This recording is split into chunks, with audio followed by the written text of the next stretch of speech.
विपक्ष ये कहता है कि सरकार का खजाना खाली है, सरकार के पास कुछ बचा हुआ नहीं है। तेजस्वी ने कहा कि कितने लोगों को पेंशन नहीं मिला है, सफाई कर्मियों को पेंशन नहीं मिला है, आप देख लीजिए जाकर।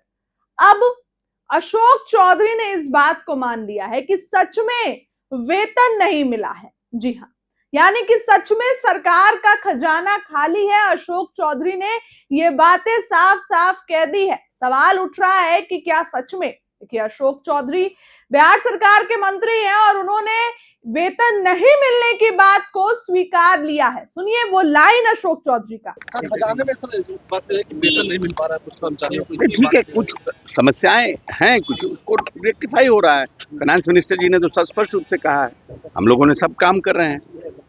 थोड़ा 10 दिन 15 दिन 1 महीने के आगे पीछे सबको मिल। सुना आपने कि क्या कुछ मंत्री अशोक चौधरी ने कहा। झारखंड में हो रहे बवाल पर भी अशोक चौधरी का बयान आया, बच्चे हमारे हैं और वो लाठीचार्ज के खिलाफ है।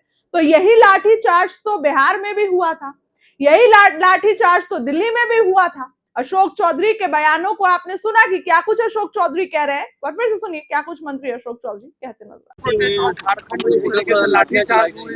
देखिए, लाठीचार्ज के तो हम लोग विरोध में हैं।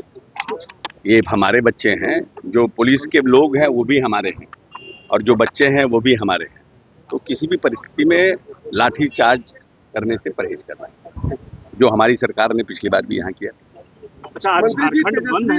एक पत्र लिखा है मुख्यमंत्री को बिहार में शिक्षकों को लेकर के कि हर अरबी फारसी स्कूल में उर्दू अरबी फारसी देखिए, वेतन समय पर दिया जाए। तेजस्वी जी को इन सब चीज़ों की चिंता नहीं करनी चाहिए, क्योंकि तेजस्वी जी के पिताजी के कार्यकाल में मात्र 3 करोड़ का अल्पसंख्यक कल्याण विभाग का बजट था, मात्र।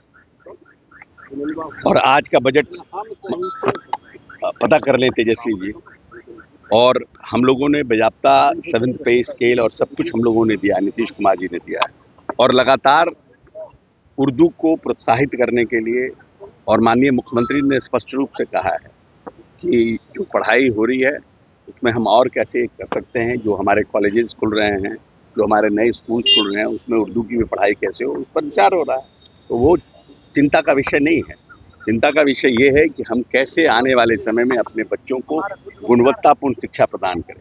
वो पहले की परिस्थिति में और आज की परिस्थिति में बिहार बदल गया है। हमारे बच्चे अब आने लगे हैं। जब नीतीश जी ने बिहार की बागडोर संभाली थी तो मात्र 45% हमारा साक्षरता दर था, आज 75% है। तो निश्चित रूप से इन 20 वर्षों में हम लोगों ने काम किया। और ये भी याद रखना चाहिए कि हमारी आबादी 14 करोड़ है। हम सबसे डेंस पॉपुलेटेड प्रदेश हैं पूरी दुनिया में पर स्क्वायर किलोमीटर। तो हमको नहीं लगता है कि तेजस्वी जी को इसकी चिंता की आवश्यकता है। हमारे माननीय मुख्यमंत्री जी, और ऐसा नहीं है कि कोई किसी को भ्रम कोई हो कि हम लोग किसी शिक्षा के लिए किसी जाति और धर्म से विभेद करेंगे।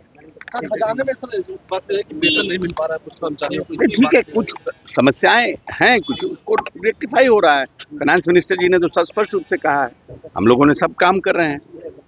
थोड़ा 10 दिन 15 दिन 1 महीने के आगे पीछे सबको मिल।